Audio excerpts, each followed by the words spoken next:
जो दरिया के किनारे बैठे रहते हैं वो कभी डूबते नहीं, ये बात तो सच है, लेकिन तैरते भी नहीं। दरिया की गहराई जानने के लिए तो दरिया में घुसना ज़रूरी है।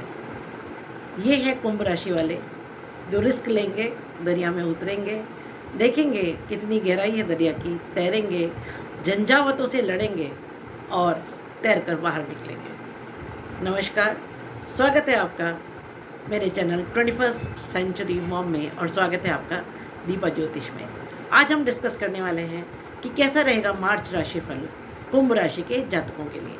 तो क्योंकि कुंभ राशि में शनि 2.5 वर्ष तक रहने वाले हैं, उस पर मैंने अलग से एक वीडियो बनाया था। तो आपके प्रथम स्थान में शनि रहेंगे और मैं इस महीने को 2 पार्ट्स में डिवाइड करने वाली हूँ, लगभग मोटा मोटा 2 भाग में। तो लगभग शुरू के 15 दिन की बात कर रही हूँ। शुरू के 15 दिन शनि, सूर्य और बुध आपके फर्स्ट हाउस में रहेंगे, शुक्र और बृहस्पति सेकंड हाउस में, राहु थर्ड हाउस में, मंगल चौथे घर में और केतु आपके नवम भाव में रहेंगे। 15 दिन के बाद लगभग शुक्र आपके थर्ड हाउस में आ जाएंगे, गुरु सेकंड में ही रहेंगे और सूर्य और बुध भी सेकंड हाउस में होंगे, मंगल 5वें घर में चले जाएंगे। ये रहेगी स्थिति महीने के पूरे समय में आपके ग्रहों की। तो हम महीने को 2 भाग में डिवाइड करके अगर इसका डिस्कशन करें तो इजी रहेगा आपके लिए समझने में। जो महीने का शुरू का समय है, उस समय सूर्य और शनि जब दोनों प्रथम घर में होंगे तो शनि के जो प्रभाव हैं, अच्छे हैं वो भी और बुरे हैं वो भी, दोनों ही, उनमें कमी रहेगी, क्योंकि शनि की तीसरी दृष्टि आपके तीसरे घर पर, जहाँ राहु विराजमान है वहाँ है, जो छोटे बहन भाई का घर है, आपके पराक्रम का घर है, हार्डवर्क का घर है, नेबर्स का घर है, फ्रेंड्स का घर है। तो वहाँ पर जो तीसरी दृष्टि है, क्योंकि उसको अच्छा नहीं मानते हैं, तो जो प्रॉब्लम्स आ सकती थी, लड़ाई झगड़ा, डिफरेंस ऑफ ओपिनियन या आपके हार्डवर्क में कमी, उसमें असर कम रहेगा, तो आप अच्छे से हार्डवर्क कर पाएंगे। 7वीं दृष्टि क्योंकि शनि की आपके 7वें घर पर रहेगी, जो आपके स्पाउस का घर है, पार्टनर का, बिजनेस का घर है, तो वहाँ पर जो 7वीं दृष्टि उसको अच्छा माना जाता है। तो उसमें काफ़ी लाभ होगा आपको, बिजनेस पार्टनरशिप होगी, आप नए बिजनेस टेकअप करेंगे और काफ़ी बेनिफिट्स आपको इस पार्टनरशिप में मिलेंगे। 10वीं दृष्टि क्योंकि कर्म भाव पर है, तो पिता से लाभ होगा, पिता को लाभ होगा और आपकी नौकरी में बदलाव हो सकता है, प्रमोशन हो सकता है। अगर आपके पास गवर्नमेंट जॉब नहीं है तो गवर्नमेंट जॉब आ सकता है। गवर्नमेंट से रिलेटेड जो भी आपके काम है उनमें आपको बेनिफिट मिलेगा। तो शुरू की बात अगर हम करें तो शुक्र क्योंकि एक शुभ ग्रह है, स्त्री ग्रह है, तो भाग्य में वृद्धि होगी। आपको काफ़ी अच्छा लाभ मिलेगा घर की स्त्रियों से, या आपके बाहर जो भी वर्क प्लेस पर जो लेडीज़ हैं, जो स्त्री हैं, उनसे काफ़ी अच्छा आपको बेनिफिट मिलेगा। पहले मैं आपको जो उन योगों की बात बताती हूँ जो योग इस महीने आपके चार्ट में बनेंगे। तो 1 और 2 तारीख को, 8, 9 और 10 तारीख को, 21, 22 और 23 तारीख को, इन तारीख में गज केसरी योग बनेगा, जो बहुत अच्छा है। बृहस्पति के साथ चंद्रमा जब होते हैं तो गज केसरी योग बनाते हैं, जो बहुत बहुत बढ़िया, बहुत बेनिफिशियल योग है। ये आपको बहुत कुछ दे करके जाएगा। इन तारीखों में काफ़ी कुछ अच्छा बदलाव आपके जीवन में आएगा। 11 मार्च तक सेकंड हाउस में जब जुपिटर और शुक्र रहेंगे तो शंख योग बनाएंगे, जो बहुत बहुत बहुत सुंदर योग है। ये महालक्ष्मी योग भी और धन योग भी है। 14 मार्च तक कुंभ राशि में सेकंड हाउस में बुधादित्य योग रहेगा। 14 मार्च तक कुंभ राशि में रहेंगे ये, और 14 मार्च के बाद सेकंड हाउस में होंगे सूर्य और बुध, तो बुधादित्य योग बनेगा। तो बुधादित्य योग सेकंड हाउस में बहुत ही अच्छा है। बुध वाणी के देवता हैं और सेकंड हाउस आपका वाणी का घर है। और बुध और आदित्य, सूर्य और बुध जब इकट्ठे मिलते हैं तो बहुत ही अच्छा योग बनता है और आपको बहुत बेनिफिट होगा। परिवार के लिए आप बहुत कुछ करेंगे, हो सकता है कुछ फाइनेंशियल बेनिफिट्स आपको परिवार से मिले। और सिर्फ इतना ही नहीं है, वाणी से आप बहुत बड़े बड़े काम इस समय कर जाएंगे, बहुत सारे डायलॉग्स, नेगोशिएशंस आप कर पाएंगे। शश नामक पंच महापुरुष योग पूरा महीना आपके हॉरोस्कोप में बनेगा, क्योंकि शनि कुंभ राशि में रहेंगे तो शश नामक पंच महापुरुष योग बनाएंगे, जो कि मैंने आपको पहले भी बताया कि पूरा 2.5 साल ये यहाँ रहने वाले हैं और आपको बहुत बड़े बड़े बेनिफिट्स देने वाले हैं।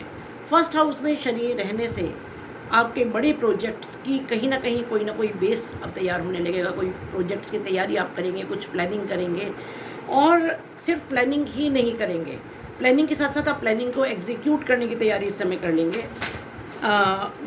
जो गवर्नमेंट से कंसर्न जो लोग काम कर रहे हैं, एक्सपोर्ट इंपोर्ट से काम कर रहे हैं, मशीनरी से काम कर रहे हैं, उनके लिए ये समय बहुत अच्छा है। मंगल की चौथी दृष्टि क्योंकि बिजनेस हाउस में है, तो आप लॉन्ग टर्म इन्वेस्टमेंट करेंगे, नए बिजनेस प्लानिंग करेंगे। हो सकता है आप अपने लाइफ पार्टनर के साथ भी कोई बिजनेस प्लान करें और अपने लाइफ पार्टनर को अपना बिजनेस पार्टनर बनाएं। बुधादित्य योग सेकेंड हाउस में जैसा कि मैंने कहा, तो बड़े लोगों से संपर्क होगा आपका, कंस्ट्रक्शन में लाभ होगा, प्रॉपर्टी से लाभ होगा। और 15 मार्च से बुध की जो 7वीं दृष्टि है वो कि 7th हाउस पर है, तो आप प्रॉपर प्लानिंग के साथ कोई बहुत बड़े प्रोजेक्ट्स को टेकअप कर पाएंगे। कुछ नया खरीदेंगे, कुछ पुराना बेचेंगे, कुछ टाइम बाउंड प्रोजेक्ट्स आप करेंगे। और अच्छा यही होगा कि आप टाइम बाउंड प्रोजेक्ट करें, नहीं तो अगर आप आलस्य रखेंगे या देरी रखेंगे तो आपको प्रॉब्लम्स आ जाएंगी। शंख योग होने से 11 मार्च तक सेकेंड हाउस में फैमिली के साथ बहुत अच्छे रिलेशंस आपके रहेंगे।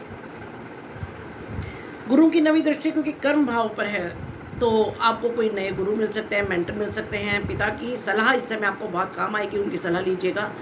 और जो भी बड़े नए प्रोजेक्ट्स आप काम शुरू करने वाले हैं, उसमें किसी न किसी की सलाह, कोई ऐसा इंसान जो कि जिसे आप गुरु मानते हो, ज़रूरी नहीं है वो आपका गुरु हो, आपके फैमिली में, फ्रेंड्स में कोई ऐसा इंसान जिस पर आप भरोसा कर सकते हैं, उनकी सलाह ले लेना बहुत अच्छा रहेगा। सूर्य का कर्म स्थान से क्योंकि नवम पंचम योग बनेगा, तो गवर्नमेंट से आपको कुछ बेनिफिट्स मिलेंगे। हो सकता है आपको कोई रुका हुआ पैसा गवर्नमेंट से मिले, या कोई नए प्रोजेक्ट्स आपको गवर्नमेंट में मिलेंगे जिससे कि आपको लाभ होगा। इनफैक्ट आपके फादर का भी अगर गवर्नमेंट के पास कोई पैसा रुका हुआ है या गवर्नमेंट से कोई काम रुका हुआ है, तो उसमें आपको बहुत बेनिफिट्स मिलेंगे। 11 मार्च से शंख हो गए तो ओवर कॉन्फिडेंस में रहेंगे। कुंभ राशि वाले तो बहुत स्ट्रेट बोलने में विश्वास रखते हैं, तो बहुत ज़्यादा स्ट्रेट मत बोल दीजिएगा, वाणी पर थोड़ा नियंत्रण रखिएगा। ऐसा ना हो कि एक अच्छे योग में आप परिवार के साथ कुछ खटपट कर लें। बच्चों के लिए आप कोई बहुत अच्छा काम करेंगे, उनके लिए कुछ हो सकता है कोई इन्वेस्टमेंट्स करें, कोई प्रॉपर्टी उनके लिए खरीदें, या उनके बाहर जाने का, कुछ विदेश जाने का, या पढ़ाई के लिए कोई बहुत बड़े उनके प्लान्स को आप एग्जीक्यूट करें। सूर्य की 7वीं दृष्टि 7th हाउस पर रहने से थोड़ा सा मैरिड लाइफ में प्रॉब्लम होगा, आपके लाइफ पार्टनर के साथ या बिजनेस पार्टनर के साथ थोड़ी सी खटपट हो सकती है। ट्रेवल्स काफ़ी होंगी आपकी, आप एंजॉय करेंगे, लाइफ फुल ऑफ एंजॉयमेंट रहेगी, प्लेजर्स रहेंगे। बैंकिंग, फाइनेंस, IT, लॉ वालों के लिए ये समय अच्छा है। मेडिकल वालों के लिए थोड़े से चैलेंजेस रहेंगे, टेक्नोलॉजी वालों के लिए भी थोड़े से चैलेंजेस रहेंगे। 14 मार्च से बुधादित्य योग जब सेकेंड हाउस में है, तो आप कुछ नया सीखेंगे, लॉट ऑफ लर्निंग होगी। आप हो सकता है टेक्नोलॉजी से रिलेटेड कुछ नया सीखें, या कोई नया कोर्स करें, कुछ नया सिलेबस या कोई नई चीज़ जो आपके बिजनेस में या आपके काम में आ सकती है, उसको आप सीखें। केतु की 9वीं दृष्टि पंचम भाव पर थोड़ी सी प्रॉब्लम आएंगी आपको, ना काम से, नौकरी से, विद्या से थोड़ा सा उचाटपन होगा, इच्छा नहीं होगी काम करने की, तो लगे रहें, उसको छोड़ना नहीं है। जहाँ तक हेल्थ का सवाल है, तो थोड़े से हार्मोनल डिस्टर्बेंस हो सकते हैं, प्रोस्टेट से रिलेटेड प्रॉब्लम्स हो सकती हैं, या ऐसे कुछ और हेल्थ इश्यूज आ सकते हैं। अब बात करते हैं कि कौन कौन सी तारीखें आपके लिए अच्छी रहेंगी और कौन कौन सी तारीखें आपके लिए बुरी रहेंगी। तो चंद्रमा जब 4वें, 8वें या 12वें आएगा, तब आपको तंग करेगा, मन उचाट रहेगा, आपका काम करने की इच्छा नहीं होगी, काम में मन नहीं लगेगा। तो 8, 9 और 10 तारीख को चंद्रमा 8वें होगा, 17 और 18 तारीख को चंद्रमा 12वें होगा, और 26 और 27 तारीख को चंद्रमा 4थे होगा। इन दिनों में हो सकता है आपका काम में मन ना लगे, इच्छा ना हो, आप डिस्टर्ब्ड रहें, मेंटल पीस आपकी डिस्टर्ब्ड हो, या फिर एंग्जाइटी आपको रहे। 28, 29 और 30 तारीख को महालक्ष्मी योग बनेगा। चंद्रमंगल पंचम भाव में ये महालक्ष्मी योग बनाएंगे। 8, 9, 10, 21, 22, 23 और 12 तारीख को गज केसरी योग आपका बनेगा। और शश नामक पंच महापुरुष योग तो आपका पूरा महीना चलेगा।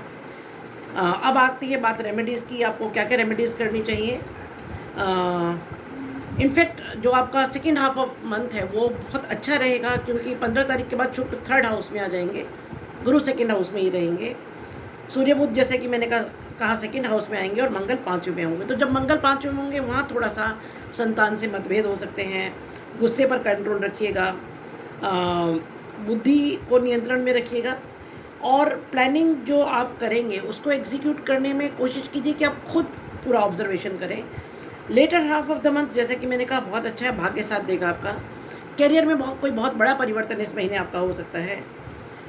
इस साल, पूरे ही साल में इनफैक्ट बहुत अच्छा आपके लिए रहेगा इस साल करियर के लिए।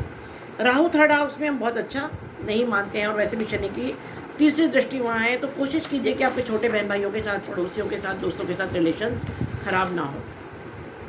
होली इस महीने में आ रही है, तो होली के दिन अगर हो सके तो एक पान के पत्ते पर उड़द रख करके होली में दान कीजिए, या जलती हुई होली में रखिए, तो आपके स्वास्थ्य के लिए अच्छा रहेगा, और बाकी जितनी प्रॉब्लम्स आपकी हैं वो काफ़ी हद तक खत्म होंगी। हनुमान चालीसा या सुंदरकांड का पाठ कीजिए, हो सके तो सेवा कीजिए गरीब लोगों की, उनके लिए जो कुछ हो सकता है आपसे, जो बन पड़े वो कीजिए। और हाँ, एक चीज़ और है, क्योंकि इस महीने आपका फाइनेंस का बहुत कुछ आगे पीछे रहेगा, बहुत इधर उधर रहेंगे फाइनेंसेस, आप कोई बहुत बड़े फाइनेंशियल गेम्स खेल लेंगे, बहुत बड़े फाइनेंशियल प्रोजेक्ट्स को टेकअप करेंगे, तो ओवर कॉन्फिडेंस में ना जाएं। बहुत सोच समझ करके अपनी फाइनेंशियल प्लानिंग करें। कुल मिलाकर के मार्च का महीना कुंभ राशि वालों के लिए बहुत बहुत बहुत अच्छा रहेगा, लेकिन बुद्धि पर नियंत्रण रखें, वाणी पर नियंत्रण रखें, और हो सके तो शांत मन से निर्णय लें, क्योंकि इस महीने काफ़ी बड़े निर्णय आप लेने वाले हैं, जो कि लाइफ के टर्निंग पॉइंट्स आपके लिए साबित होंगे। अगर आपको ये वीडियो पसंद आया है तो लाइक कीजिए, शेयर कीजिए और सब्सक्राइब ज़रूर कीजिए। शुभम भवतु, कल्याणम भवतु। खुश रहिए, मस्त रहिए, बिंदास रहिए।